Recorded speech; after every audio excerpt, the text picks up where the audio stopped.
தென் இந்தியாவின் கடற்கரை தெய்வத் தலங்களில் ஒன்று, புனிதமும் பரம்பொருளின் அருளும் சங்கமிக்கும் இடம். அதுவே திருச்செந்தூர் முருகன் கோவில்.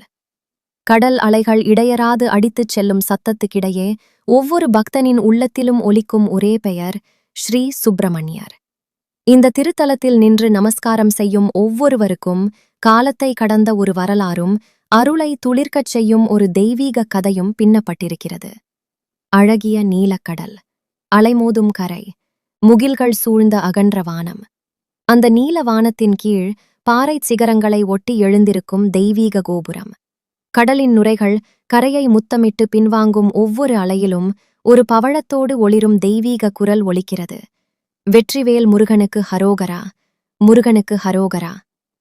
அங்கேயே நின்று அந்த இடத்தின் தனித்துவத்தை சிந்தித்தால் கூட ஒரு நடுக்கம் வந்துவிடும்.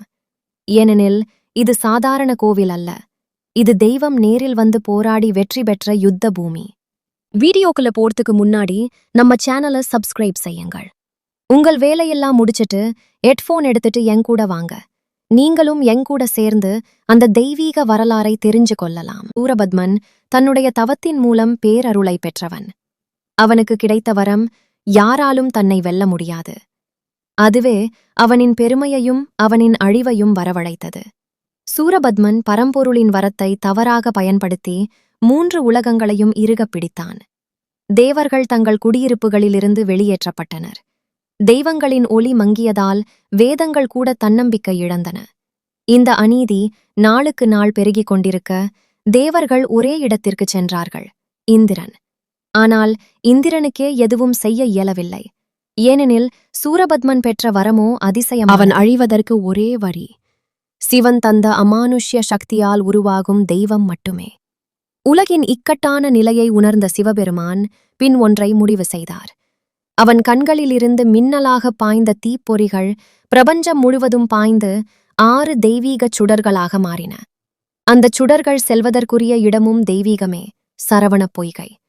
அங்கு 6 குமாரர்கள் பிறந்து தெய்வத்தோடரின் மகளான பார்வதி அம்மையால் ஒன்றுபட்டு ஒரே வடிவமாக உருவெடுத்தார் முருகன்.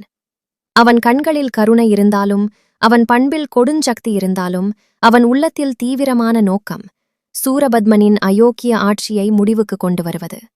அதற்காகவே இளமையான வயதிலேயே அவன் மேல் கடமை என்ற பெரிய பாறை விழுந்தது. தேவர்கள் அனைவரும் மகிழ்ச்சியடைந்து திரண்டார்கள். இந்திரன், அக்னி, வாயு, வருணன் ஒவ்வொருவரும் தங்கள் தெய்வீக ஆயுதங்களை கொடுத்து அருளினர். சிவபெருமான் அடித்த வேல் அது சாதாரண ஆயுதமில்லை, அது சிவத்தின் சக்தியால் சிந்தும் அருள் ஆயுதம். அவன் கையில் வந்து சேர்ந்த கணமே சூரபத்மன் மீது முடிவெடுத்த போரின் தொடக்கம் அமர்ந்துவிட்டது.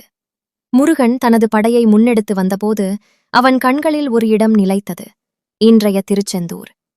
கடற்கரையில் அமர்ந்து இருந்த அந்த நிலம் யுத்தத்திற்கே உண்மையில் உருவாக்கப்பட்ட தளம் போல தெரிந்தது. அலைகள் கோபத்தோடு எழும்பும் அப்பரப்பு முருகனின் உள்ள கொள்கையை பிரதிபலிப்பது போல. இங்குதான் அவன் சூரபத்மனை எதிர்த்து முழு படையெடுத்து போராட முடிவு செய்தார். போர் தொடங்கியது. ஒருபுறம் முருகனின் தேவர்கள், குமாரர்கள், கந்தர்வர்கள், யட்சர்கள். மற்றுபுறம் சூரபத்மனின் அசுர படைகள். ஒவ்வொரு அலைவும் கடலை அடித்து மோதும் சத்தம் யுத்த தளத்தில் விழும் ஆயுதங்களின் சத்தத்தோடு கலந்தது.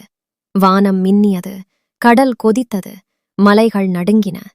முருகன் வேலின் சக்தியை வெளிப்படுத்தியபோது ஒளிக்கதிர்கள் 3 திசைகளையும் பிடித்தன.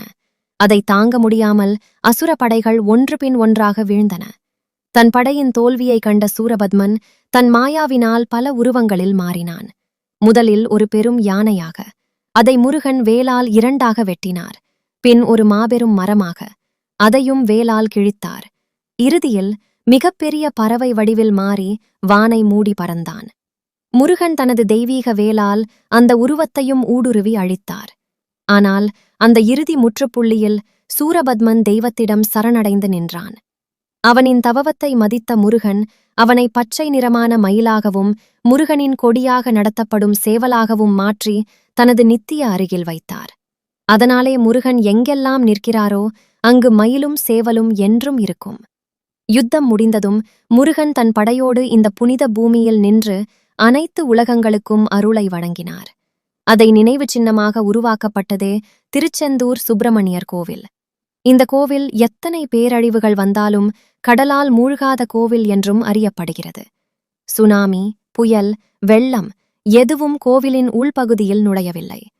கடலே தெய்வத்தை வணங்கி திரும்பிச் செல்கிறது என்பதைப் போல இங்கே மூலவர் எப்போதும் சந்திர நடனமான அருளைச் சிந்தி நிற்கிறார்.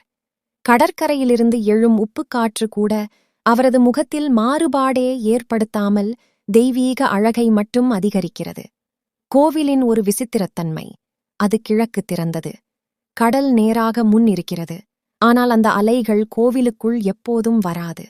இந்த கோவிலில் காவடி எடுத்து பூஜை செய்வது அழியாத ஆற்றல் தருவதாக பக்தர்கள் நம்பி செய்கிறார்கள். இன்றும் மாலை நேரங்களில் அலைகள் கரையை அடிக்கும் சத்தத்தோடு தேசங்கள் மற்றும் பக்தர்களின் திரளான சத்தம் ஒன்றாக கலந்தபோது முருகனின் அருள் முழு நகரையும் சூழ்வதை உணரலாம். முருகன் என்பது வெறும் போர் தெய்வம் அல்ல, அவர் உலகின் ஆசிரியர், அவர் ஞானத்தின் அருள் வடிவம், அவர் இருள் நீக்கி ஒளி தரும் பரம பாதையை காட்டுபவர். அவர் வேலின் முனையில் பகைமை அல்ல, கருணைக்கு இடம் உண்டு. கண்ணில் தீ இருந்தாலும் இதயத்தில் பாசம் ஊறும். அதுதான் முருகனின் பரம்பொருள் தன்மை. இந்த திருத்தலத்தில் கிடைக்கும் அருள், பிரச்சினை தீர்க்கும் சக்தி, பயம் நீக்கும் தைரியம், வேண்டும் என்ற காரியத்தில் வெற்றி நிலையை பெறும் துணிவு. அதனால்தான் செந்தூரில் சொன்ன வேண்டுதல் வாழ்நாள் நிறைவேறும் என்று மக்கள் நம்புகின்றனர்.